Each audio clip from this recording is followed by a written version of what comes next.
Here's we go.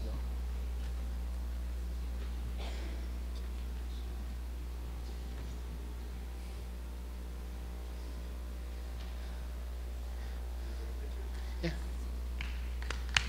Another round of applause.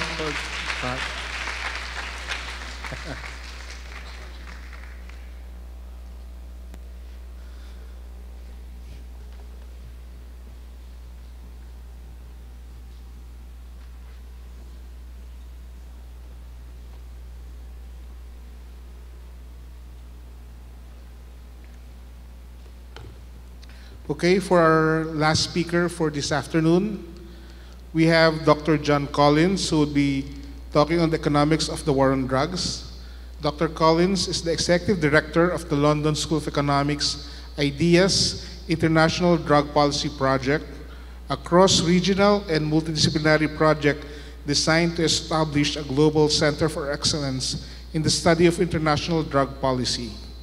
He is also the coordinator of the expert group on the economics of drug policy, which aims to provide the rigorous evidence base for reform of the international drug system that is economically efficient and promotes human security, public health, and sustainable development. He edited the 2012 London School of Economics IDEA's Special Report governing the global drug wars, the 2014 report Ending the Drug Wars, and the 2016 report After the Drug Wars, all of which are available online. You can download this from the internet.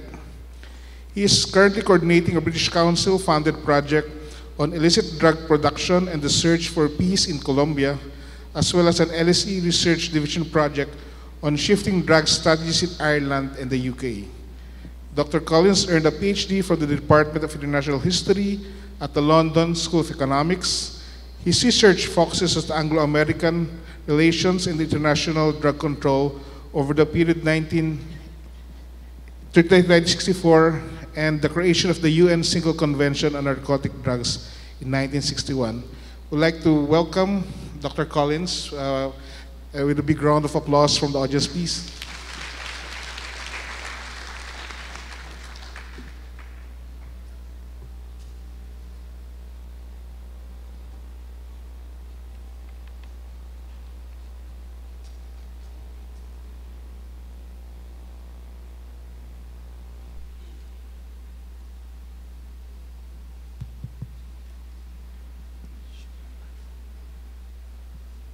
Okay, thank you everyone. Well, firstly, thank you to the organizers for inviting me and being such gracious hosts. It's been a real pleasure to be here the last few days. Sadly, I leave late tonight, so I don't have much time to enjoy more of Manila, but it's been a real pleasure to be here. I'm going to speak about the supply side of this issue. So we've had a lot of expertise today, which is talking about the demand side, Professor Hart talking about where our medical understanding of addiction is and drug dependence and drug use. And what I'm going to really focus on is the supply side of this issue. Why policing and militarized responses may not necessarily produce the results that are expected. And although this is my first time in the Philippines, I've been involved in a number of discussions here virtually. I've given lectures via Skype. I've talked to a lot of media here. And what I hear a lot is the sense of, we understand the human rights arguments against pursuing a drug war, right? That there is clearly going to be human rights costs to doing this. But the idea that it just simply won't work on its own merit seems to be less discussed and less understood. And so what I'm going to highlight really is the international lessons today. I don't have a great expertise in the Philippines at all. This is not an area that I've studied it historically. The Philippines is one of the first international cases of drug prohibition back when the US took over about the turn of the 20th century, and I could talk at length at that. But I'm not an expert in contemporary drug issues in the Philippines. But what I can speak about is lessons from other countries internationally. And the Philippines is not the first case of a country that has tried this idea of a war on drugs, or just thinking that it's just a case of get tough, militarize, send in the police, send in the military, well, whatever it is, and that will solve this issue. So, as I said, I'm going to highlight some of the evidence from policy interventions internationally, but also what we look at a lot at the LSE is what should states be moving towards? What can you do better in drug policy? And I'm going to try highlight that. And as a starting point, what I would say is, regardless of what's happening here in the Philippines, and this is somewhat of an aberration in the international stage at the moment, because what we generally see at international meetings now and discussions on this topic is this sense of moving to what we call the post-war on drugs era. It is viewed as a discredited strategy. If you go to UN meetings, if you go to countries that have really led the charge on this over the past few decades, there's a broad recognition that it didn't work. In fact, it produced all of these unintended consequences, which Professor Hart and others have highlighted. And so, on its own goals, the very idea of the war on drugs, if you attack it, you will reduce the size of the market and you will reduce the problems. By most metrics, it has failed in those regards over the last 3-4 decades, right? The US has spent, by some estimates, $1 trillion over the last 4 decades pursuing the war on drugs. It's incarcerated huge numbers of people. It has expended massive amounts of government effort and resources in pursuing this. Drug use has not gone down over that period. Patterns have shifted, people have changed which drugs they consume, and certain aspects of the drugs trade has shifted, but there hasn't been a wholesale decline in the market, which is exactly what you would expect for the investment. You would assume that if you spend $1 trillion pursuing a war on drugs and militarize it and incarcerate and kill people and whatever it is, that would have some effect, and what that has shown is it hasn't. And I do, as the introduction said, I do a lot of work in Colombia as well, and what we've seen there is exactly the same story, that Colombia has spent massive resources over the last few decades trying to eradicate the coca trade with very minimal successes. It has had successes in building state capacity. It has had successes in strengthening the power of the state relative to the cartels and the narco traffickers and et cetera, but the scale of the cocaine trade has over the last few years, if anything, increased quite significantly. And then there's the irrationalities we see. So regardless of the failures on its own terms, what we see in drug policy is all of these irrationalities which stem from pursuing a war on drugs. And I think anyone who's following the Philippines, I'm not going to speak of specific cases, but anyone who's following what's happening in the Philippines is here, you can see that. You can see what happens when you incentivize police forces to target drug users or drug dealers or whatever it is.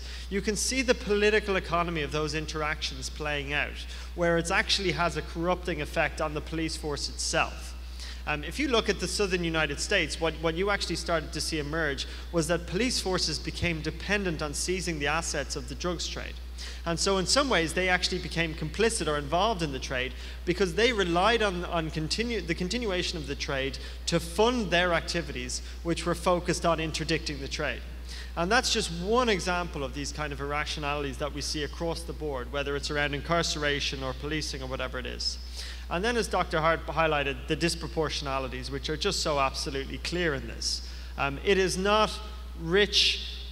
If I was in a global north audience, I would say it's not rich white kids who go to jail for substance abuse or for getting involved in drugs. It is overwhelmingly poor, marginalized groups that are targeted or that end up bearing the brunt of the so-called war on drugs. It is poorer producer and transit countries, which often suffer the most violence and the most problems from the actual trade itself.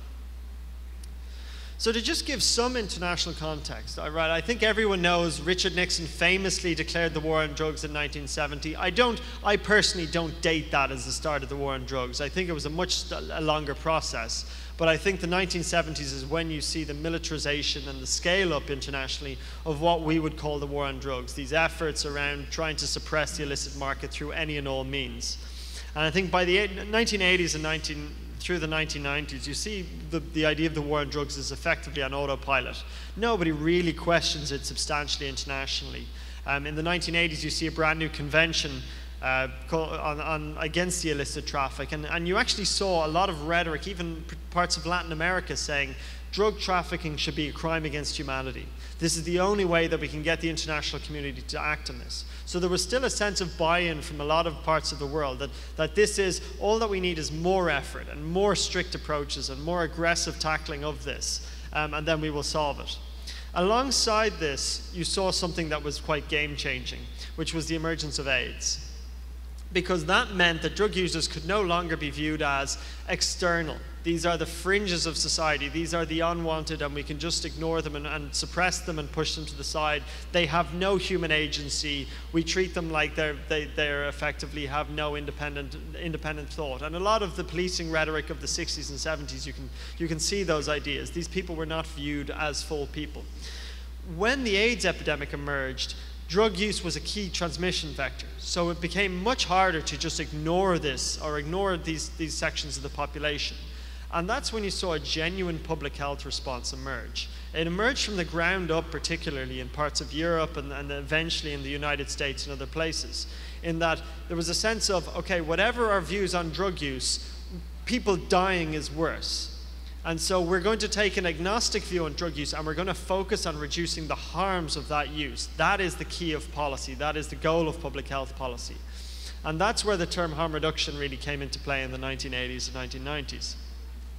Now you see this kind of uncomfortable confluence then of approaches, where you see this public health approach beginning in the 1980s really, and being hugely successful on its own terms, suppressing the spread of HIV/AIDS. Countries that introduced harm reduction measures early kept HIV and AIDS transmission very low relative to those that did not. So actually public health responses proved to be the most successful response within the drug policy toolkit over the last 3-4 decades. It has actually done what it said it would do. But in 1998, we see the kind of what I think is the last hurrah of the global war on drugs idea. It was the UN General Assembly special session, and effectively it was agreed under this heading of a drug-free world, we can do it. And the UN has been made to eat its words many times on that since, because obviously it's now 2017 and the UN has not achieved a drug-free world. Well, I say the UN international community has not achieved a drug-free world. So what we saw in the 2000s was a real radical change in how this issue was thought of internationally. And this is where I say the Philippines has become something of an aberration in this. Because around 2008, 2009, there was a very different rhetoric started to emerge.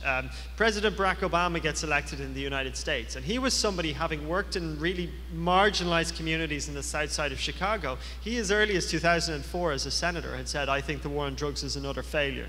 I think it has absolutely decimated communities, etc., etc. So he was somebody who'd seen it up front. And so you start to see this kind of rhetoric emerge in US politics, which had traditionally been absolutist, war on drugs. You could not discuss drug policy without being hardline because you would be perceived as a legalizer. And then all of a sudden you saw these communities starting to mobilize and say, actually, this has hurt us the most, and this is not something which we should continue. At about the same time in Latin America, you see a similar narrative emerging, but on the supply side. So in a sense of, we have done everything humanly possible to try and suppress the coca trade and other trades, and it hasn't worked. President Juan Manuel Santos of Colombia, who won the Nobel Prize last year, particularly in 2012, started to lead on some of these discussions. And he started to liken it to cycling a stationary bike. He said, we've been doing this 3-4 decades, this is not working, it's not going, we have no hope that it's actually, I have no hope that it's going to work, and we need to examine alternatives. And so civil society also got very involved in the international level. Well, it had been very involved, but started to see real successes around the late 2000s. And so the debate really broke open at the international level. It was very interesting because you'd gone from a period of, very quickly, 2010, 2011, where it was still a fringe issue.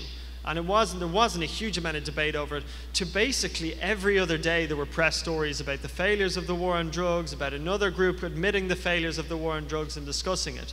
And so it was just this constant international press narrative through 2013, 2014, 2015. It really rapidly shifted. And then in 2012, 2013, you see the marijuana debate break open. Uruguay and states in the United States just go ahead and legalize cannabis. And so this came out of nowhere. You could see even US federal elites had no idea this was coming down the road and had to really grapple with it. Now, I think for anyone who was following the UNGAS process, ultimately it did deflate quite significantly. And there wasn't the kind of radical shift in international conventions or anything like that that many hoped. But we did see what I think we could call now is the emergence of a kind of pluralism at the international level, a recognition that some regions are going to go in different directions than others.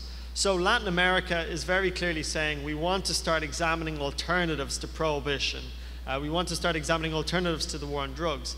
Large parts of Southeast Asia and, say, Russia saying we still believe in this idea. ASEAN keeps saying it's going to achieve a drug-free world, and when it doesn't, it reaffirms that, well, another few years and we'll achieve it. And I think this is the formulation that the US government came to, which I actually think was quite a workable formulation and certainly quite radical when it was announced in 2014. But they effectively said things have changed since 1961 when we signed the first international, well, not the first, but the single convention on narcotic drugs. And they said we must have enough flexibility to allow us to incorporate those changes, tolerate different national drug control policies, and that other countries will have very strict approaches and other countries will legalize entire categories of drugs. So the US effectively acknowledging we're entering a world now where there's going to be a broad spectrum of policies emerging.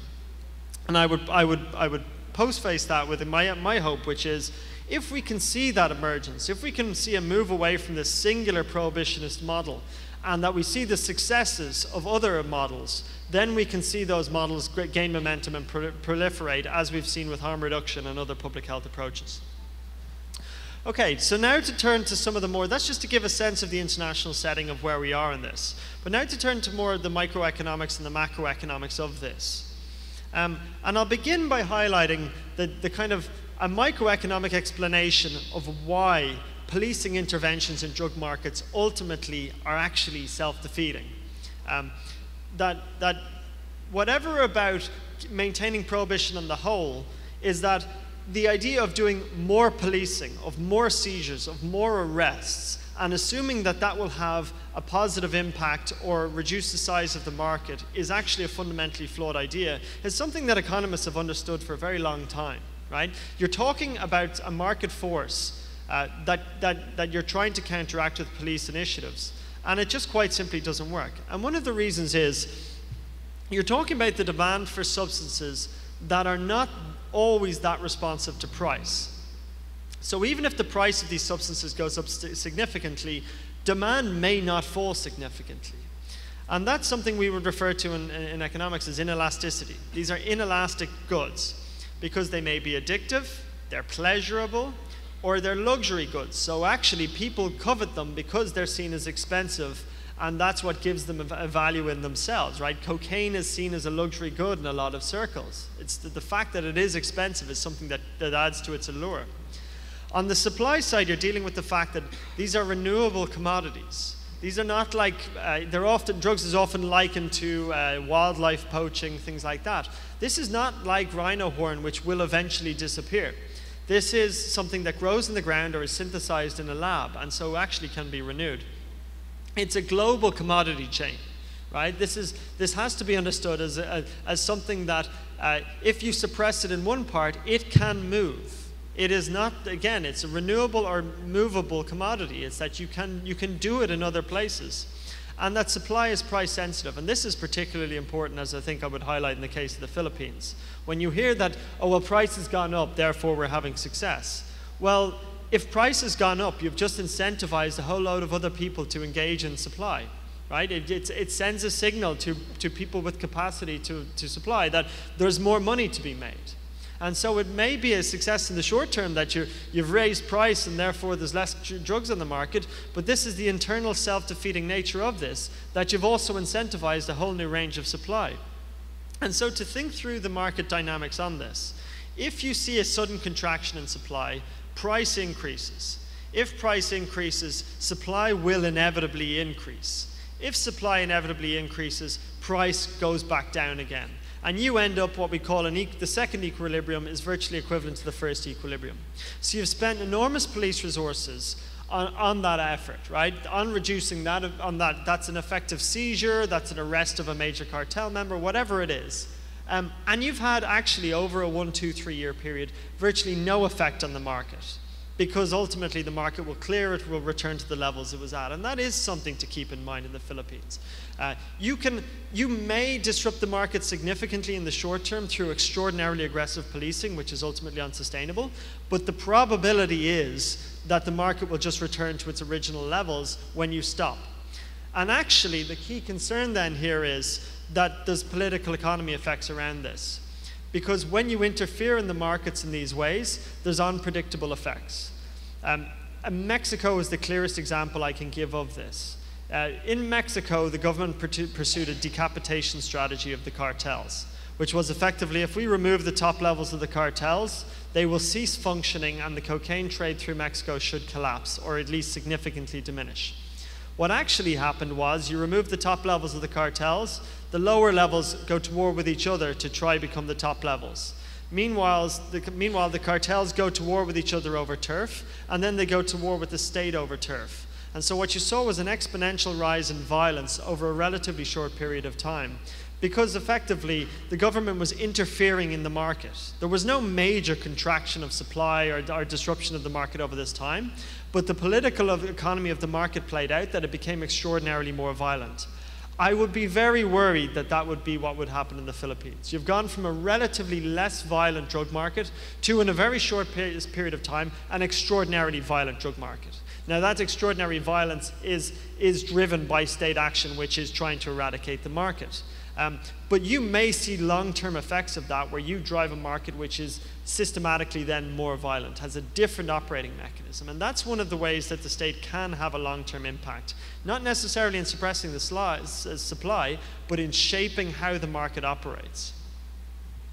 And I presume most people have heard of this term, but the balloon effect. And I mentioned that point that this is a footloose commodity chain that can move. And the balloon effect highlights that if you push down on one part of the trade, another part will often pop up. So if you push the drugs trade out of, let's say, think of the Americas example, cocaine transiting through the Caribbean, through Florida. When you successfully suppress that, it moves on land across Mexico and Central America. And it just highlights that ultimately, even if you're wildly successful in interdicting one part of the trade, it will often just move. But this is a key economic idea on this as well. Looking at what I've just described is that's a huge marginal investment for a government, particularly a government with limited resources, to be putting so much effort into policing and enforcement. And the marginal return over a few years is virtually nil. You haven't had the effect that you want. In fact, you could be producing negative effects. This is, I won't go into all of the detail here, but this is, if you were to talk to some of the more conservative scholars in this field, they would not disagree with what I just said, which is effectively, we know prohibition can't eradicate the market. That is well proven by decades of experience. That it is a stupid and irrational goal to even assume that police can eradicate the market. But what they would say is, on the aggregate level, prohibition makes drugs a lot more expensive. So even accepting my point about inelasticity of demand, the fact that cocaine, say, on the streets of New York is $130 a gram rather than $20 a gram means that you have to be suppressing consumption significantly. And so that's what they would argue, well, that's at least a merit of prohibition. I think that's too simplistic, in my view, that is too simplistic an approach to understanding what drives consumption. And I think this follows on what Professor Hart was highlighting, that price is only one determinant of these things. And so to just link this and say, well, because prohibition inflates price, therefore it's having a positive effect, I think is too simplistic. But nevertheless, that is the last argument for prohibition. The argument that prohibition is going to eradicate or significantly suppress the markets that exist is not widely accepted in scholarship. But that is, I think, if that argument collapses, then I think the last argument for prohibition collapses with it. But this is to give a sense of the price distributions on the trade. So just to give you a sense of why these trades are so continue and are so malleable and drive such, or continue to entice people to get involved. If we compare it to licit commodities, so we think of something like coffee, which is a low value to weight commodity, or silver, which is a high value to weight commodity, like something like cocaine. And you look at the percentage increase over export for a single serving. Coffee at 635%. So that's a reasonably significant markup, which has to do with the bulk shipment of the commodity. Silver, 9%. So it's not a major markup. Now, if you think of goods under prohibition, cocaine, 6,500%. Cannabis resin, 1,000%. Heroin, nearly 4,000%. These are the massive, massive profits to be made in these commodities. So the idea that simple police deterrence and anything like that, particularly when people have minimal economic alternatives, is in any way going to counteract those kind of markups is just fantasy, right? That's why these markets are so resilient. And what we'd often highlight as well is, and this is, again, the Corkins argument, well, prohibition inflates prices. That doesn't provide any benefits to producer and transit countries. They're purely cost takers in this regard. The same as the Philippines is a transit country, right? It doesn't really benefit from the prohibition of these substances. In fact, it has to deal with the corruption and illegality that surrounds the transshipment trade. So actually, it's countries that are consumer countries that arguably are piggybacking on countries like the Philippines or Guatemala or Mexico or Colombia that are actually trying to suppress the flows of these trades and have to deal with all of the consequences that go with that. The corruption, the bribery, the purchase of weapons, the fueling of criminality, things like that. So if we look at then some of attempts to quantify cost benefits, economists, everyone loves economists to talk about cost benefit analysis and that's going to provide some greater truth on this issue. There is no single cost benefit analysis in any of this that is realistic or provides massive insights. But we had one conference in 2014 at the LSE where we did have a discussion around, within the context of the US, what does prohibition cost versus what does it provide? And the argument was, again, I think at a conservative reading, that prohibition saves $140 billion a year in quality of life years lost. So if you ended prohibition and you saw, as would be expected by conservative scholars, an increase in drug consumption and thereby a small proportion of those would develop addiction and therefore would be a cost on society, that is the saving of prohibition, $140 billion a year. To which another scholar said, I estimate the social cost of prohibition through incarceration, through policing, through the dislocation of communities, black communities in the United States where there are a significant absence of male role models. All those kind of incalculable social costs, he estimated those at $600 billion a year. So even at, I think, a generous rendering to prohibition in the United States, we see that prohibition is actually 4 times, when you account for social costs, 4 times cost to benefit.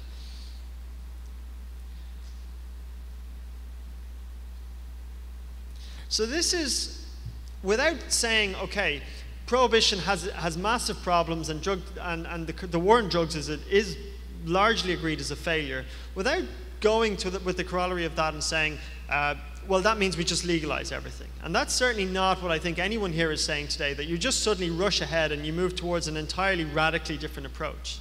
In international discussions, I think where marginal progress can be made on the supply side in this is applying the principles that we've learned well on the demand side around harm reduction. You apply those to the supply side, which is you recognize that you're not going to eradicate the markets, but you can minimize the harms that those markets create. That you can, as I said around the political economy, you can shape the markets through policing, through enforcement, through rule of law, through community engagement, through treatment, through all those other things. You can actually shape how the market looks. So instead of focusing your police efforts on this hopeless enterprise of eradicating and destroying the market, you focus your police efforts on minimizing how that market interacts with society. So this is what Dr. Michael Shiner at the LSE has highlighted, is that a central paradox of drug policing is that what is politically acceptable, i.e. this idea that we want drugs to stop existing because drugs are what we associate with negativity and crime and all these other things, cannot be achieved. But what is achievable is not politically acceptable either. That just recognizing that drugs are an accompaniment to other social ills or non-ills or whatever it is, but they're going to continue. As Professor Hart said, there's no examples of drug-free societies internationally, whether it's alcohol, whatever it is. And what we've also seen is that, and this is a serious lesson for the Philippines, when we've examined, or when countries have examined internationally whether there's a correlation between the severity of policies and the scale of use, consistently what is found is there is no correlation. The more severe a drug control regime you have does not mean that you have lower rates of consumption. And vice versa, a less severe regime, when you think of the Netherlands or places like that where cannabis is tolerated and sold openly and drug use is very much more treated as a public health issue, consumption rates are not higher than other parts of the world. And so that is something very much to keep in mind with these discussions. And then again, inappropriate policing, there is a correlation between aggressive policing and market violence, and that has to be recognized, but also between health harms. And I think this will come out in Pascal's discussion tomorrow, that there is a huge amount of public health literature about the intersection between aggressive policing and public health outcomes. And it is effectively that aggressive policing worsens public health outcomes, pushes people away from social services, makes it more difficult for them to access harm reduction services, makes them engage in more dangerous drug-taking activity. So actually you're fueling other harms. And then the issue that Professor Hart has highlighted in the US, we see it in the UK as well. Drug policing undermines a sense of police legitimacy. It destroys the community relations with police in a lot of cases. For various reasons, policing cannabis in the UK or let's say New York City, do it for their own institutional reasons in many cases, and it has had a very corrosive effect on community-police relations.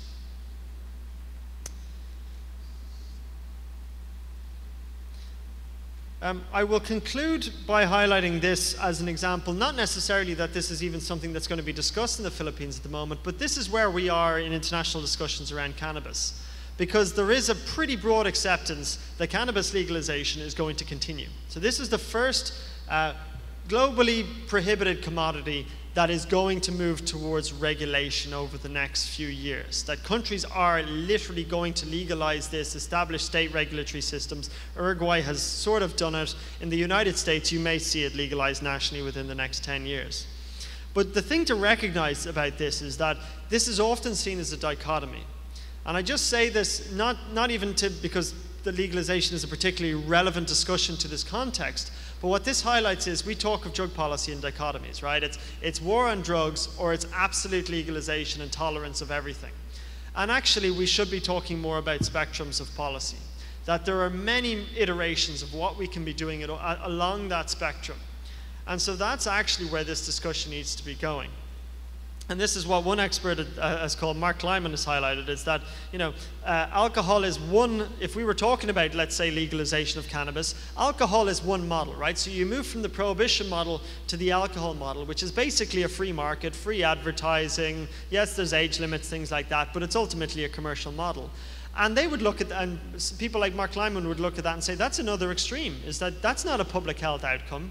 You don't want a commercialization of the cannabis market if you're going to legalize it. You want to have something that's restricted and controlled by the state, and you minimize advertising, you minimize access, you make it very difficult for people to access it. And this is where we get to this point of a spectrum, is that you don't have to jump from one policy extreme to the other. There can be variations on that. So I'll conclude by highlighting, this is what our expert group came to in our 2016 report. And this is basically 4 main points for drug policy reform internationally. And the first one, I think it is, you prioritize the sustainable development goals, not drug policy. This is extremely relevant for countries like the Philippines, like Colombia, where there is serious development questions to be addressed and to be dealt with.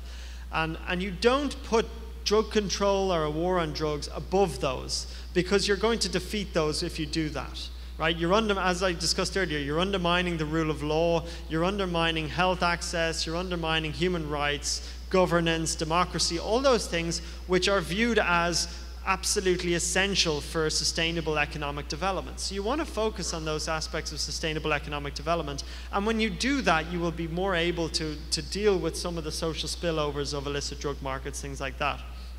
You expand public health services. So when people say, what do we do in response to drug use? You know, the Philippines is not perceived as having extraordinarily high use rates compared to international trends. It's actually probably below average. So there's not a sense of an absolute emergency in terms of public drug use in the Philippines. And I think that needs to be kept in perspective when designing policies. But it is then, if you want to invest resources, and if resources are scarce, public health approaches, harm reduction approaches, things like that, are a far better use of resources. The return on investment is far, far better. You look at syringe exchange programs in certain countries, a minimum, you're talking for every dollar invested, a $27 return benefit, and it's probably much, much larger over the long term. These are very cheap interventions, and they're very, very effective. So this is instead of focusing on policing interventions which actually make it impossible to do harm reduction interventions, that's where you want to be putting police resources.